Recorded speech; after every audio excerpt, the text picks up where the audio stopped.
Serial killer नाम तो बार बार सुना जाता है, लेकिन कितने लोग समझते हैं इस शब्द को। खून करने का तरीका और मरने वालों की लिस्ट में जब एक पैटर्न नजर आने लगे तो समझ लेना चाहिए कि इन मासूमों को मौत के घाट उतारने वाला खूनी से ऊपर उठकर एक सीरियल किलर है। 1960 का बॉम्बे, जहां शाम होते ही पार्क और सड़कें सुनसान हो जाती और कई इलाकों में घबराए निवासी घर की बंद खिड़कियों से भी दूर होते हैं। ऐसी कई घटनाएं हुई जिनमें भिखारियों और बेघर लोगों को सर फोड़कर बुरी तरह से हत्या की गई थी, जिसने 3 सालों तक मौत के कोहराम से दहशत मचा दी, जिससे पूरे शहर में भय का माहौल पैदा हो गया। ये कहानी है रमन राघव की, जो हाथों में जमीन पर फिसलता हुआ लोहे का रॉड और आंखों में हैवानियत, जो मुंबई की करोड़ों की भीड़ में सूरज के उजाले के साथ साथ किसी गुमनाम चेहरे की तरह गायब हो जाता। 1965 से 1967 के बीच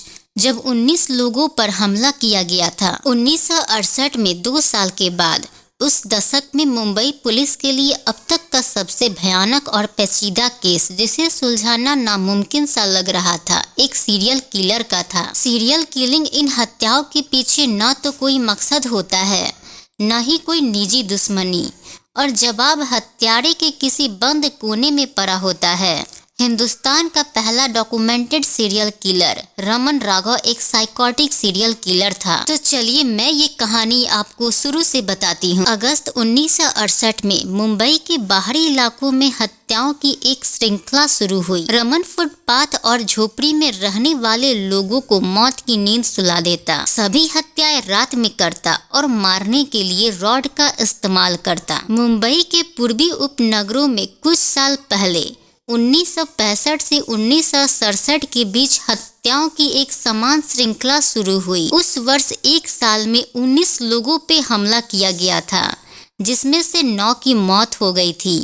1965 से 1967 के बीच रमन राघव ने 9 लोगों की हत्या कर दी थी। उनमें से अधिकांश मुंबई के पूर्वी क्षेत्र के एक म्युनिसिपल वाटर पाइपलाइन के बगल में रहते थे। जो मुंबई में रहते हैं और जिन्होंने मुंबई के नंगे और कड़वे सच को देखा है, वो जानते हैं कि आधा मुंबई रास्ते पर ही बसता है, वही खाता है, वही सोता है और एक दिन वही मर जाता है। तो ये इलाका भी कुछ ऐसा ही था और रमन राघव को झुग्गी झोपड़ी में रहने वालों में अपना शिकार नजर आता था, जिन्हें वह कीड़े मकोड़ों की तरह मारता था। एक बार रमन राघव ने झोपड़ी में सोते हुए एक व्यक्ति को देखा और लोहे की रॉड से उसे मार डाला और उसके लाश के सामने ही उसके ही झोपड़ी में रखे हुए चावल और रोटियों को खाया। उसके बाद बाहर निकल आस-पास देखा और उस लाश की तरफ देख मुस्कुराता और फिर वहां से एक साये की तरह गायब हो जाता। उसके कुछ ही दिन बाद रमन एक और हमला करता है, जिसमें वह सो रही महिला को मार डालता है और आप विश्वास नहीं करेंगे, उस महिला को मारने के बाद वह उसके साथ यौन संबंध बनाता है। मरी हुई स्त्री का रेप किया और एक बार फिर उस मरी हुई औरत के सामने खाना खाया, जिसका अभी अभी वो रेप किया था। दस्तावेज से यह पता चला कि रमन उस महिला की झोपड़ी में उसे 4 दिन से ताक झांक कर रहा था, उसे देखता और फिर रात के अंधेरे में कहीं गायब हो जाता। लेकिन हर बार की तरह वह लोहे की रॉड से उस महिला की सर को फाड़ते हुए अपना काम कर उसे मौत के अंजाम तक पहुंचा देता है। तो पुलिस ने उसे पूछताछ के लिए उठाया, क्योंकि वह वहां संदिग्ध लग रहा था और इलाके में यहीं कहीं घूमता देखा गया था। लेकिन सबूतों के न होने से हत्याएं साबित न हो सकी और रमन राघव के साथ जो कुछ हुआ वो सिर्फ ये था कि उसे शहर से बाहर निकाल दिया गया था और अगले 2 वर्षों के लिए रमन राघव को बम्बई में प्रवेश करने पे रोक लगा दिया गया था। लेकिन रमन राघव वापस आ गया। उसने कमजोर लोगों को मारा, जिनमें से ज्यादातर हमला के समय सो रहे थे। उनसे कुछ पैसे चुरा लिए और हत्याएं करने के बाद गायब हो जाता, बस जैसे हवा में धूल की तरह। फिर वो जिन औरतों की हत्या करता उसके बाद उनके साथ यौन संबंध भी बनाता। सर पे लोहे की रॉड से 4 या 5 बार वार इंसानी दिमाग या भेजा को वह फटा हुआ तरबूज बना देता था और कुछ मिनटों पहले सुकून से सोया हुआ जिंदा आदमी अब एक दर्दनाक मौत को पाने वाली लाश बन जाता। उसे इन घिनौने और संगीन जुर्मों को करने में भी कोई पछतावा नहीं हुआ। कभी उसके चेहरे पे मामूली सा भी पछतावा नहीं देखा गया। वह दिमागी तौर पे बहुत बीमार था।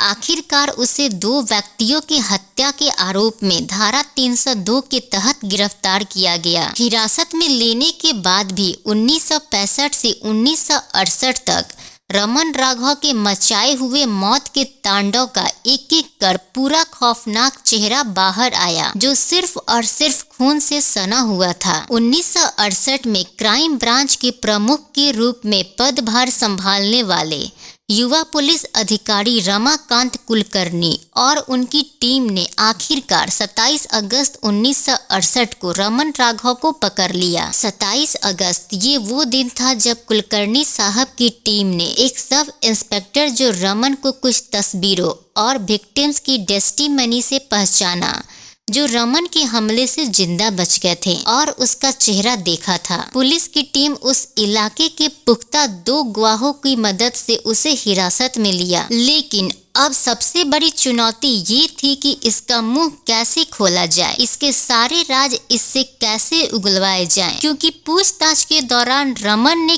किसी भी सवाल का जवाब देने से साफ इनकार कर दिया। वह चुप रहा, बिल्कुल चुप, यहाँ तक कि कोई भी टॉर्चर उस पे काम नहीं किया। लेकिन रमन राघव का मुंह एक मुर्गी ने खुलवा दिया, क्योंकि रमन राघव से सवाल करने वाले पुलिस ने ऐसे ही पूछ लिया कि तुम्हें कुछ चाहिए। तभी बिना एक पल गवाए रमन ने अपना मुंह खोला और कहा मुर्गी। रमन ने चिकन की डिमांड की और उसका ऑर्डर लिया मुंबई पुलिस ने और चिकन की एक डिश खिलाई। चिकन रमन के पेट में गई। उसके बाद वह तोते की तरह बोलना शुरू कर दिया। उसके बाद उसने कहा कि मुझे एक वेश्या चाहिए, लेकिन मुझे लगता है कि कानून हिरासत में इसकी अनुमति नहीं देता है। लेकिन पुलिस वाले आगे बढ़कर कहें, जाहिर सी बात है हम हत्याओं के बारे में जानना चाहते हैं। तो रमन राघव पुलिस वालों को बताने से पहले आरी कॉलोनी की जंगल झाड़ियों में ले गया, जहां उसने अपने औजार, लोहे की रॉड, एक चाकू और अन्य हथियार छुपाए हुए थे और एक ललकते हुए बच्चे की तरह पुलिस वालों को अपना औजार दिखा रहा था। राघव ने मजिस्ट्रेट के सामने 41 लोगों को मारने की बात स्वीकार की, लेकिन पुलिस का मानना था कि मर्डर काउंट इससे भी ज्यादा है। अपने कबूलनामे में उसने कहा कि वह खुद की इच्छा से हत्याएं की हैं और ऐसा करने के लिए उसे कानून द्वारा निर्देश दिया गया था। इस पूरे कारनामे के बाद रमन को मुंबई में पुलिस सर्जन के पास भेजा गया, जिसने उसे 28 जून 1969 से 23 जून 1969 तक अपने ऑब्जर्वेशन में रखा और उसकी रिपोर्ट के अनुसार रमन न तो मनोविकृति से पीड़ित था और न ही मानसिक रूप से मंद था। और इसके अलावा वह यह भी बताते हैं कि रमन पागल नहीं है। पहले तो रमन ने भी सवालों के जवाब देने से इनकार कर दिया। हालांकि पुलिस के चिकन खिलाने के बाद तो उसने उनके सवालों का जवाब तो देना शुरू कर दिया था। फिर रमन ने कोर्ट में स्टेटमेंट देते हुए अपने हथियार और काम करने के तरीकों को बताया।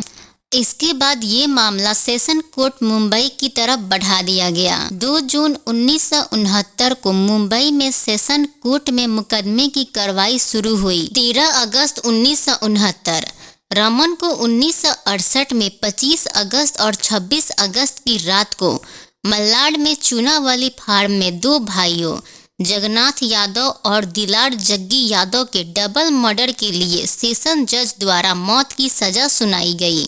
उसने कोई अपील दाखिल नहीं की। ट्रायल जज ने उच्च न्यायालय के समक्ष एक संदर्भ दिया मौत की सजा की पुष्टि के लिए। सन 1969 के अंत में संदर्भ के लिए सुनवाई की तारीख आई। 22 अगस्त 1969 को रमन ने हाई कोर्ट के सामने अपने मामले की सुनवाई में शामिल होने की इच्छा जताई। कानून के अनुसार रमन के लिए 2 डिफेंस वकील नियुक्त किए गए। 8 और 9 जनवरी सन 1970 रमन के साथ जब ये 2 वकील इंटरव्यू लेते हैं, उसके बाद उन्होंने अपना मत बनाया और आखिरकार हाई कोर्ट को सूचना दी कि रमन एक पागल है। और फिर वकील ने अर्जी लगाई कि आरोपी मानसिक तौर पे बीमार था और इसलिए खुद को बचाने में असमर्थ है। उन्होंने ये दावा किया कि ये सारे खून करते समय रमन राघव दिमागी तौर से कमजोर था, किसी आम इंसान से बिल्कुल विपरीत, और उसके किए हुए कारनामों की प्रकृति जानने में पूर्ण तरीके से असमर्थ था। रमन को ये तक मालूम नहीं था कि हत्या करना कानून के विपरीत है, इसलिए उन्होंने अनुरोध किया कि विक्टिम रमन राघव का मेडिकल चेकअप किया जाए। तो मेडिकल टीम द्वारा रमन की जांच की गई, यहाँ तक कि उसकी पुरानी जिंदगी से आज तक की जिंदगी को परखा गया और उसके बाद डॉक्टर इस कंक्लूजन पे पहुंच चुके थे और इसके बारे में वह 28 फरवरी 1970 को कोर्ट को बताया कि आरोपी रमन राघव एक स्वस्थ दिमाग का इंसान है। लेकिन उसके बाद जब स्पेशल मेडिकल बोर्ड ने जांच की और उसका रिजल्ट हाई कोर्ट को दिया गया, रमन राघव अस्वस्थ मन मनोविकृति से पीड़ित है और वह समाज के लिए खतरनाक है, इसलिए प्रमाणित रूप से वह एक पागल है। तो हाई कोर्ट ने इस केस पर कन्फर्मेशन न देते हुए इसे पोस्टपोन करना ठीक समझा और रमन राघव की मौत की सजा पर रोक लगा दी और रमन राघव की सजा को आजीवन कारावास में घटा दिया गया क्योंकि वो मानसिक रूप से बीमार पाया गया था। तो उसके बाद उसका इलाज शुरू करवा दिया गया, तो डॉक्टर ने ये बताया कि वो कभी ठीक नहीं हो सकता है। तो हाई कोर्ट ने 4 अगस्त 1987 को अपने फैसले में रमन राघव को मौत की सजा से उठाकर आजीवन कारावास की सजा से कायम कर दिया। कुछ साल बाद 1995 में राघव की मौत मुंबई के अस्पताल में ही इलाज के दौरान हो गई। 41 लोगों की बेरहमी से जान लेने वाले की मौत ऐसे हुई। तो ये थी कहानी रमन राघव की। आशा करते हैं आपको ये वीडियो पसंद आया होगा। अगर वीडियो पसंद आया तो वीडियो को एक लाइक जरूर कीजिएगा और कमेंट करके जरूर बताइएगा आपको ये वीडियो कैसा लगा। और अगर चैनल पे नए हैं तो चैनल को सब्सक्राइब कर बेल आइकन को प्रेस कर दीजिएगा ताकि आप हमारे आने वाले वीडियो सबसे पहले देख सकें।